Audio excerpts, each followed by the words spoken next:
Hi, everybody. It's been a while, I know, but remember I told you guys that I had some planned vacations coming up. I went on a couple of trips, and yeah, that's where I've been. So I do apologize for my absence, but I'm here today, and I wanted to come on at the time that you guys had chose. Now, what I am finding really difficult for me is doing this 5 o'clock because I'm doing stuff, around the house and trying to get ready for the week. And so I think that I'm going to have to stick to that 8 o'clock. And I got some sniffles since I went on my last trip. But I wanted to make sure that I didn't miss you guys today, especially since tomorrow I'm closed. So I have another day to relax before I get back into the hustle and bustle. So just real quick, welcome back to the channel. My name is Brijo, also known as Elise, and I am the owner of Elise Notary Services and the president and founder of the Notary Education Group. Um, on Sundays, I like to go live and talk with you guys, and the time is 8 or 8:30 p.m. Eastern Standard Time. This way, you guys have the opportunity to learn something new. I do share some business tips and notary topics that you may find interesting. And if you have any questions about anything business or notary related, I like to be able to answer you in real time because that does make a difference. Hello, Natural LID. How you doing this Sunday? Uh, I do want to apologize. You guys are going to hear me sniffling a lot. I guess that's just what happens when you go out of town and come back, right? I took my kids, me and my husband took our kids on a cruise for their birthday. We went to Mexico. So I probably got a suntan going on and everything. And now I have sniffles. So, and we were on a cruise ship. So, yeah, that's where that came from. So, anywho, today's topic is pretty self explanatory. Are y'all filling out the notarial block correctly? I don't know why this is a difficult task. I see posts pop up all the time. Notaries just they don't know what a notary certificate is. They don't know what's required in their notary block. A lot of people are not looking to their state statutes to learn these different things. And quite frankly, some of the notary laws do not touch upon it.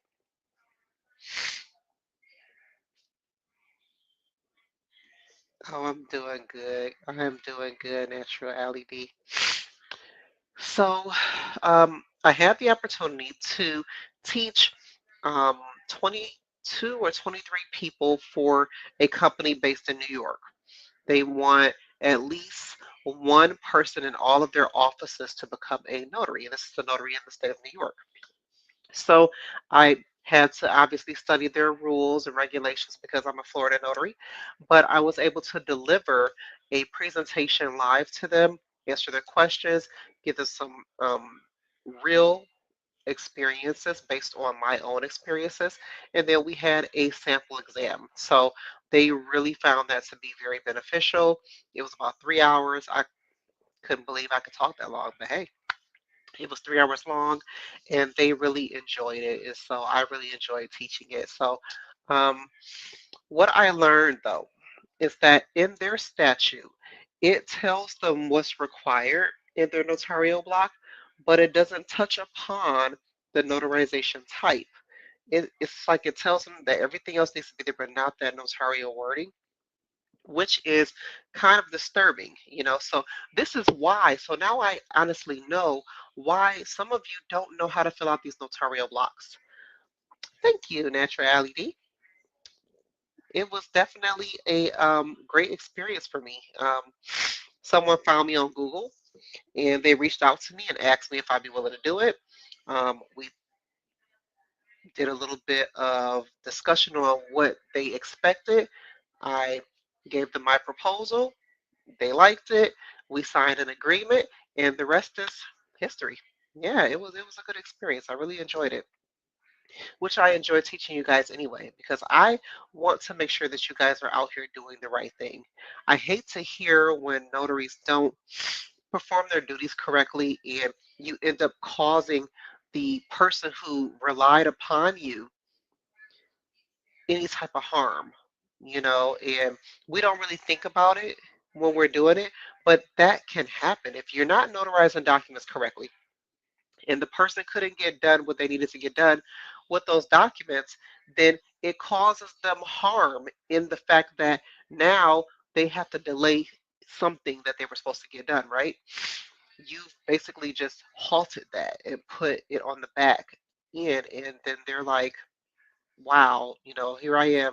I called a notary, and I don't know what a notary is supposed to do. All I know is that I'm supposed to bring you the document, you're supposed to do something, and then I'm done. We have to know, we have to realize that the public does not know how we're supposed to perform our duties.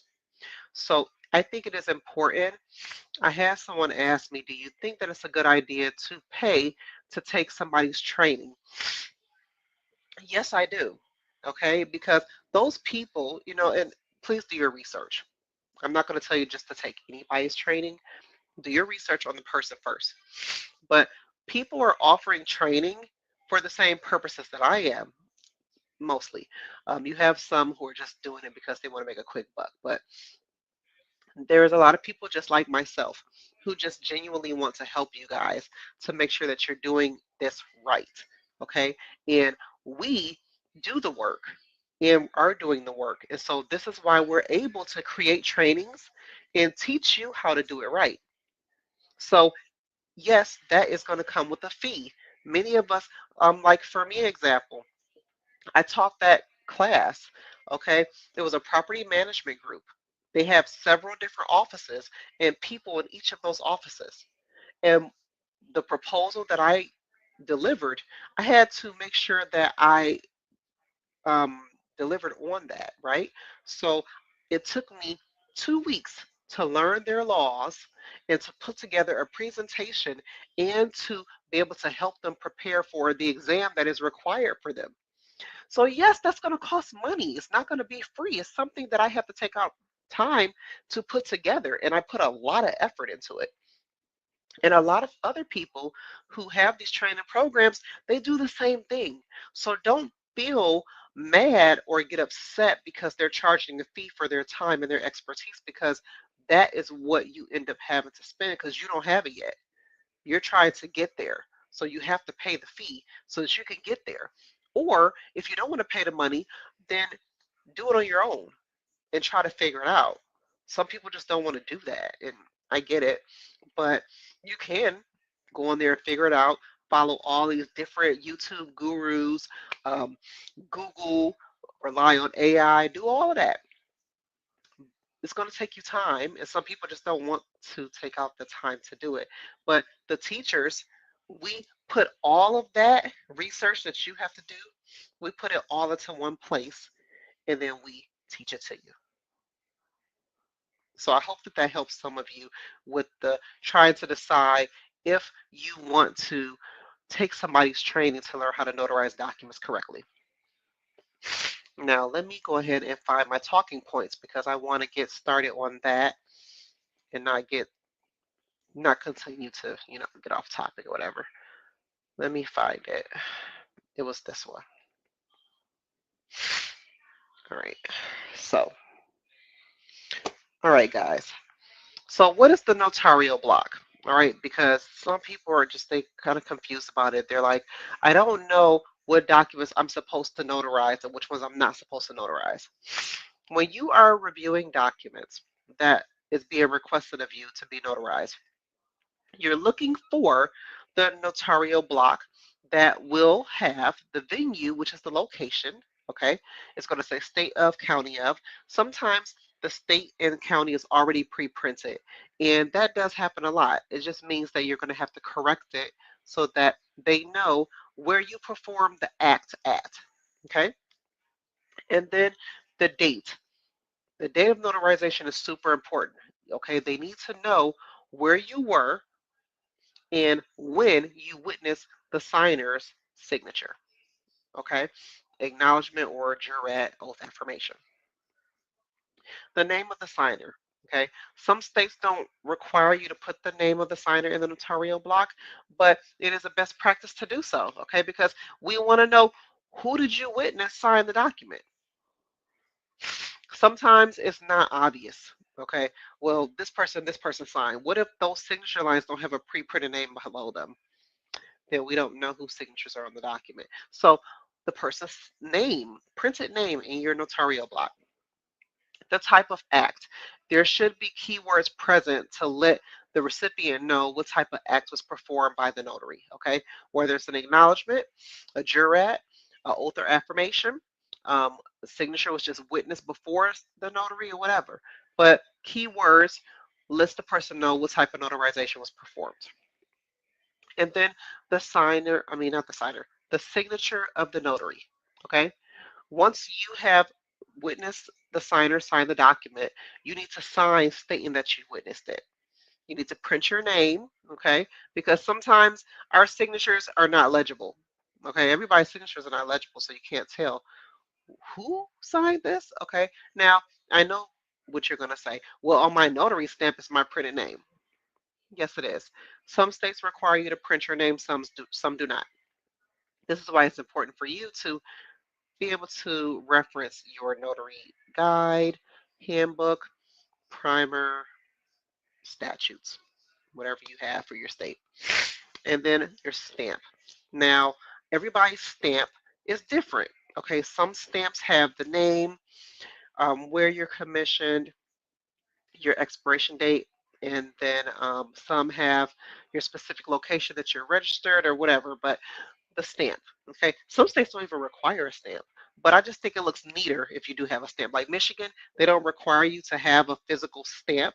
You can actually write it out, but I just think that that does not look professional at all. But it does not say that they cannot have one. So it is, you know, I think it would be a good idea to have a ink stamp. All right, and the stamp is going to be, just one of these. Okay. You can have one that's pre-ink, okay, with the little pad in it like that. Or you can have one where you have the pad by itself and you just have a stamp and you blot it there and stamp it. But having a stamp looks way better on the documents than you just drawing it in, okay? Some people have a round stamp, some people have a rectangle. Some states mandate the size that your stamp has to be, um, mandates whether it has to have a border or whatever. Like, it's just, this is why it's important for you to know and review your statute. And yes, I get it. It can be a lot. Like I said, for New York, this is theirs. I think it was 22 pages long. I had to review all of this. You see all my little highlighting and everything because, you know, it's important. People pay money. They want to make sure that you're teaching them right. Okay. So, yeah, it's a lot to read, but, go over it little by little. I skimmed through it a little bit. Some places I had to go back to and read it again for better understanding. For some of the things that I found in the statute, and the same goes for Florida too. Sometimes you read it over and over again, and you're like, I don't know what that means. So I had to ask AI. AI, can you put this in layman terms for me? And I will type out the sentence that I read, and then ChatGPT will tell me what that means in layman terms. And I'm like, oh, okay, that makes sense. But reading it, sometimes they put so much jargon in there, it really makes it hard for you to understand what they're trying to say. So, yes, please, please, please make sure that you're doing it. Now, what are some common mistakes? Okay, that some new or even experienced notaries, I see notaries all the time. They've been a notary for 30 years, so you can't tell them nothing. It's like you've been a notary for 30 years and you're doing it wrong. Um, Always be coachable, always be teachable, guys, because we are in a constant state of change and we got to keep up. And if you don't keep up, you're going to get left behind.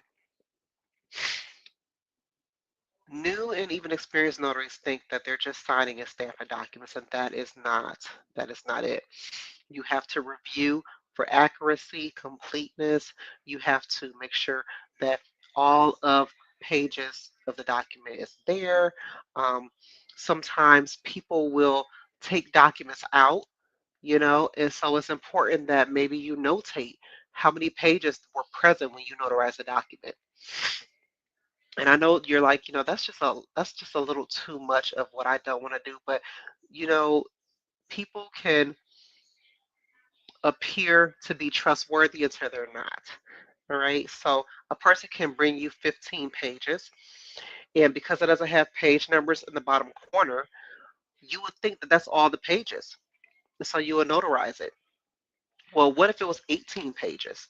And so now they've added pages in and filled in information that wasn't there before, or maybe had another person sign that wasn't there before, and they added it into your notarial block. So now you have to prove that you knew these pages were there or not, and that you notarized for this person or not. So this is why it's important for you to have that journal, right? Because in your journal, it's going to show when I notarized a document, it was 15 pages long, and it was one signer that came before me, and this was the signer, and this is their ID information and so forth. When you don't have a journal, you have no way of proving any of that. And so this is where things can get a little shady. All right. But if you are keeping a journal, which I hope many of you are, journaling every document that you are um, signing and stamping your name onto, then you will be just fine. All right. Now, let me see, did I have. So I think I spoke to you guys the week prior to the 17th. And I was explaining to you that when you're filling out the notarial block, you got to read that thing, okay? Sometimes the notarial block is asking you to put your name and the signer's name. Sometimes only the signer's name.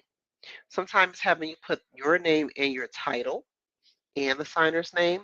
Sometimes it's having you put the date of, and then it'll have a line there, which means you have to put the month and the year.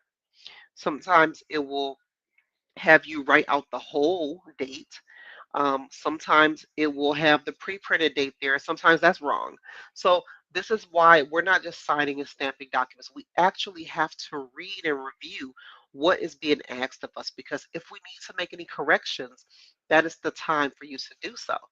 So if you're not reading the documents, okay, if you're not reading what is being asked of you and you're just signing a stamp, and then you're missing everything that you needed to do. All right. When I taught the class, and I think I shared it with you guys, I shared a step process. Okay. It's really easy to not follow the process. Okay. Than it is to actually follow it, because sometimes you meet with a person, you guys engage in conversation, and before you know it, you're done and you're like, what did I just do? you know, and you got to take time and excuse yourself from the conversation to say, okay, let me make sure I did all this right before I let you go. Some people don't do that. Some people are like, all right, well, we're done. It was just so good talking to you. And then you didn't even complete the notarization correctly.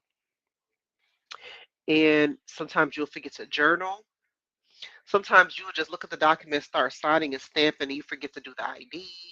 Um, After the document is signed and stamped, the person is ready to leave you. And now you're like, oh, wait, I forgot that I got to do your invoice and I got to do all this. And they're like, okay, well, I'm ready to go.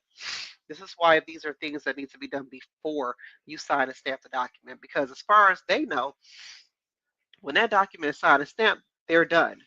They have no other reason, no other purpose for you. They're out, right? So this is why you need to make sure you follow steps to make sure that you are doing this right and you're getting paid for it if there is a fee that you are collecting. All right. So let me see what else I wanted to reiterate on. I wanted to show you guys a document. So let me find it. Give me a second, because I know that for most of you, it really helps to see a visual. You know, like I know I'm explaining the different things, but when you see the visual of what I'm talking about, it's like, oh, that makes sense. So let me just find a couple of documents for you guys. I will share the samples that I shared with the class. So, whew, I cannot breathe. Oh, so annoying. All right, so I'm gonna go ahead and share my screen so you guys can see what I'm talking about. So you have this document here. Let me make it big enough. There we go. You have this document here, and this particular document does not have any notarial verbiage. All right. So that means that you're going to have to add it. All right. But before we do that, let's go ahead and take a look at who needs to be signing because I had them ask this. They're like, okay, well, Jay don't sign, but how come John Doe didn't sign? Well, if you read the document, John Doe does not have to sign. Jane Doe is authorizing John Doe to pick up personal documents from, you know, this place here. So Jane Doe, because she's given permission to John Doe, she's the only one signing. And then what is even easier for you, so you don't even have to figure it out, is right here, it has her name right here under the signature line. So you already know she's the only one signing. So you will have Jane Doe sign, and then you will ask Jane Doe, inform her that the document is missing the notarial block. Remember what I told you guys the notarial block looks like. And I'm going to add my own here, but it's missing a notarial block. And I will need for you to choose the type of notarization I'm going to perform today. So they're going to say, well, I don't know what type of notarization you need to perform. So further, you're going to just let them know because I can't sign and seal the document as is, one has to be added. So this is why you have to choose because I, the notary, cannot choose for you. Explain the difference between the two. Explain the acknowledgement, explain the jurat. If you're in another state where there are other options, explain that to them. Let them choose. If they're still unsure, you could have them call the recipient of the document and have them inform the customer on which one to use. You also want to let them know that neither one is more important than the other. One is an acknowledgement, one is a jurat where you're going to have to swear, to the information being true and whatever. I have to put you under oath. Once they choose, now you can go ahead and attach it.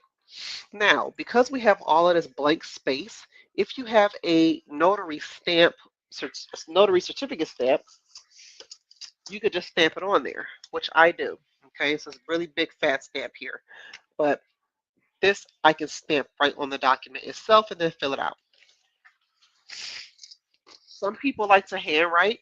If you have really nice writing, you can go ahead and write it out on here if you like. If you don't have either option, you would attach a loose certificate. Okay, and a loose certificate is just a loose leaf paper that has the certificate wording on there for you to fill out. And if you're going to attach a loose certificate, you're going to type on this document, see attached certificate. And I'll show you that. So if I'm going to be doing that, I'm going to either write on here or stamp, see attached certificate. You can say see attached notarial certificate. You can say see attached acknowledgement notary certificate, jurat notary certificate, whatever. But this document needs to indicate that there is another document attached to it so that they don't think that it's just by itself. All right. Now, for the purposes of this training, I am going to add a pre-printed certificate. So the signer, I'm just going to put Jane Doe so that you guys can see, how this document will look once it's done. Jane Doe. All right, so there's her signature. And then I am going to apply my notarial certificate. She chose an acknowledgement, so that is what I'm going to attach. Let me find my stamp. Hold on. Oh, where the heck?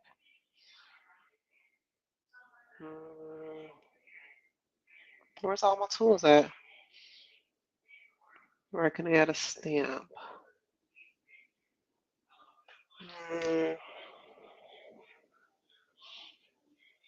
Why do I not see it? No. Uh, Oh, maybe because I didn't open it up in my all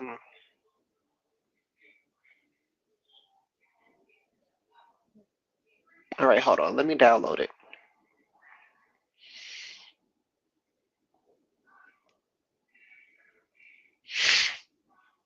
Okay, that's why.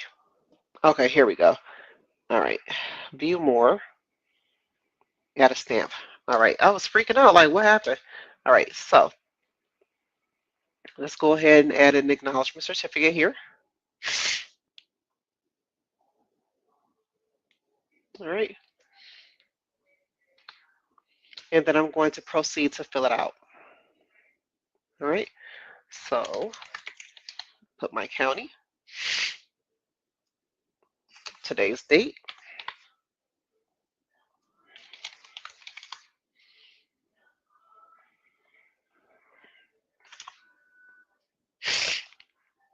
No, that's not what I wanted. 25. All right. And then I'm going to put the signer's name.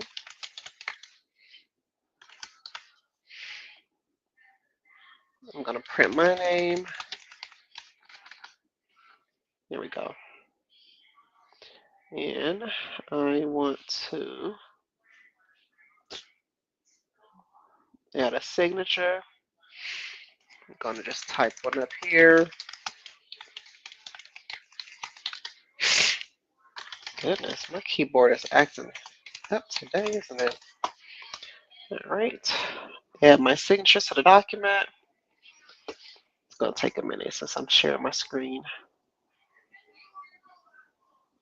All right. And then I need to put the type of ID that was produced. Okay, I'm going to put driver license. And then I'm going to put a check mark. Let's see where I can find a check mark. No check mark? Fine. Oh, here it is. I was going to say fine. I just put an X. Call it the day. All right, and then we're going to put our notary stamp.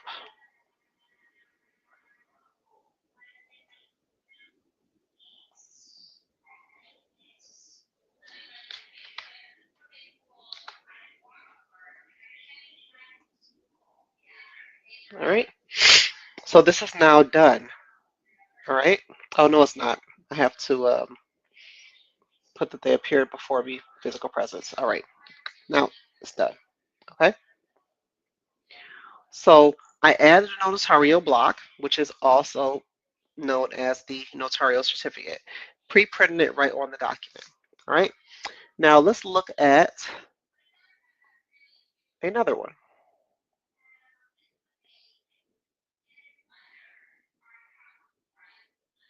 Now this document here, it has a notarial block already, but it's incomplete. Okay, so here, same letter, and it has notarial verbiage here. This is your notarial block. When we're saying look for it, it has your venue, the date, how the person appeared before you, who they were, etc. Okay. For me being in Florida, it's missing some elements though. So I'm going to have to either write them in, or what if I'm doing online notary, I could type it in. But if it's in person, I'm going to have to write this information in. All right, so let's go ahead and make this certificate compliant for my state so I can notarize it. So again, I need the signer. Oh, wait, let me download it so I can pull it up that way. Okay. Okay, here we go. You guys see that? All right. So we're going to have the signer sign, right? Oops, let's delete my signature. All right, and let's add Jane Doe again. Jane Doe is signing this document. Okay, that signature is going to go right there. And then I am going to fill out this document. Now, because I'm in the state of Florida, I'm going to have to correct some things here. So I'm going to correct this because I'm not in New York, I'm in Florida. So above it, I'm going to put Florida. And then I am going to add some initials because anytime you make a correction in the notarial certificate, you need to initial that correction.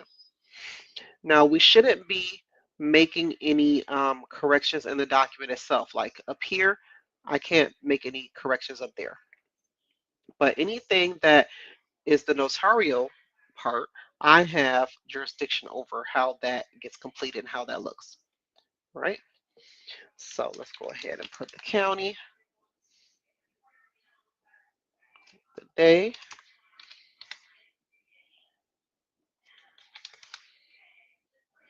and they cut off the year here. So I'm going to go ahead and add under here 25. Can I move this? Yeah, I need to move it. 2025. Or if you want, we can just cross out 20 and put 2025. Okay, so we can do that like that and put here to 2025. And again, I'm going to need my initials. Right? And then before me personally appeared, I'm writing the signer's name. All right, and then it says here, to me known and known to me to be the individual describing the foregoing instrument, and acknowledge that.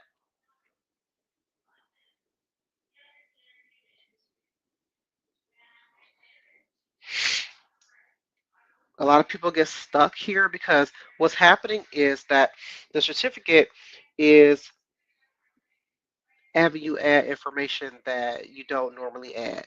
So let's think about what should go there. Acknowledge that I could put they executed the document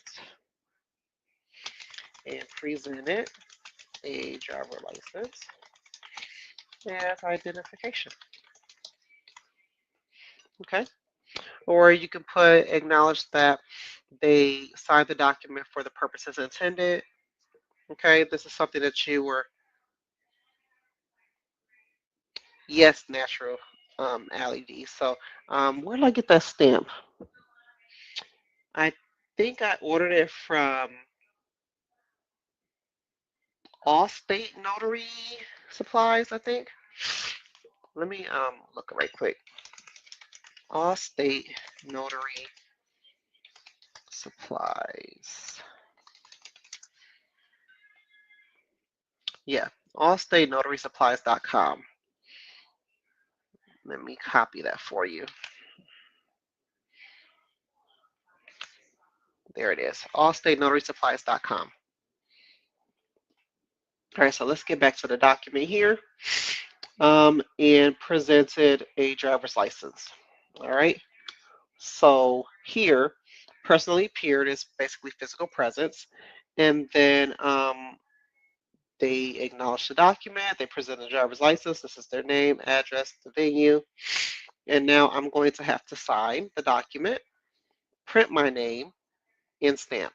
So let's do that.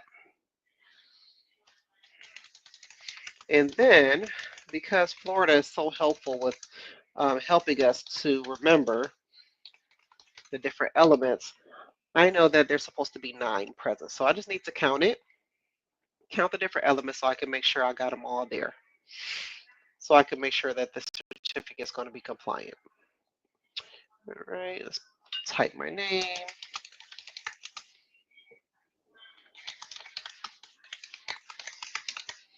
And let's stamp this document. Let's find the stamp. And there. Okay. So now I'm done with it, but let me double check. So venue, 1, date, 2. Personally appear is how they appear before me, 3. Signer's name is 4. Acknowledgement is 5. Driver's license is 6. Signature is 7. Printed name is 8. Stamp is 9. So I have all 9 elements that are supposed to be there. You are very welcome. for my notarization to be compliant. Okay. In your state, you need to be aware of what needs to be present in your certificate so that you're able to identify and make sure that you have this completed correctly. All right. So you see how some people will get stuck with this acknowledge that what? Okay. It could be anything. You know what I'm saying? You can use this line to enter in information that you may be missing. Okay. So don't get stuck and scared. All right. I just put that they executed. Oh, I put them document. What is them?